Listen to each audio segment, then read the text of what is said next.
Consecration. Having attained to the viewpoint that puts you into the right relations with the world and with your fellow men, the next step is consecration. And consecration in its true sense simply means obedience to the soul. You have that within you, that which is always impelling you toward the upward and advancing way. And that impelling something is the divine principle of power. You must obey it without question. No one will deny the statement that if you are to be great, the greatness must be a manifestation of something within.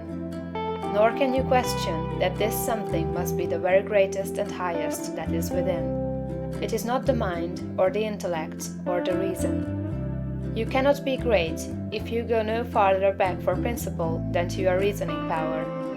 Reason knows neither principle nor morality. Your reason is like a lawyer, in that it will argue for either side. The intellect of a thief will plan robbery and murder as readily as the intellect of a saint will plan a great philanthropy. Intellect helps us to see the best means and manner of doing the right thing, but intellect never shows us the right thing. Intellect and reason serve the selfish man for his selfish ends as readily as they serve the unselfish man for his unselfish ends. Use intellect and reason without regard to principle, and you may become known as a very able person, but you will never become known as a person whose life shows the power of real greatness. There is too much training of the intellect and reasoning powers, and too little training in obedience to the soul. This is the only thing that can be wrong with your personal attitude, when it fails to be one of obedience to the principle of power. By going back to your own center, you can always find the pure idea of right for every relationship. To be great and to have power, it is only necessary to confirm your life to the pure idea as you find it in the great within. Every compromise on this point is made at the expense of a loss of power. This you must remember.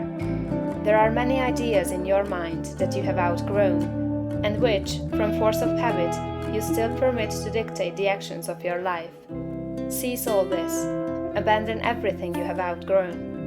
There are many ignoble customs, social and other, which you still follow, although you know they tend to dwarf and belittle you, and keep you acting in a small way. Rise above all this. I do not say that you should absolutely disregard conventionalities, or the commonly accepted standards of right and wrong. You cannot do this, but you can deliver your soul from most of the narrow restrictions that bind the majority of your fellow men. Do not give your time and strength to the support of the obsolete institutions, religious or otherwise. Do not be bound by creeds in which you do not believe. Be free. You have perhaps formed some sensual habits of mind or body. Abandon them. You still indulge in distrustful fears that things will go wrong, or that people will betray you or mistreat you. Get above all of them. You still act selfishly in many ways and on many occasions. Cease to do so. Abandon all these, and in place of them, put the best actions you can form a conception of in your mind.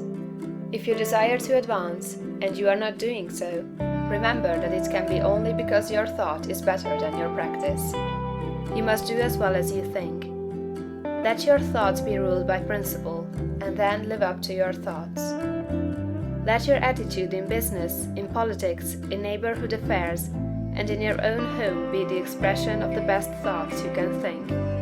Let your manner toward all men and women, great and small, and especially to your own family circle, always be the most kindly, gracious, and courteous you can picture in your imagination. Remember your viewpoint. You are a god in the company of gods, and must conduct yourself accordingly. The steps to complete consecration are few and simple. You cannot be ruled from below if you are to be great. You must rule from above.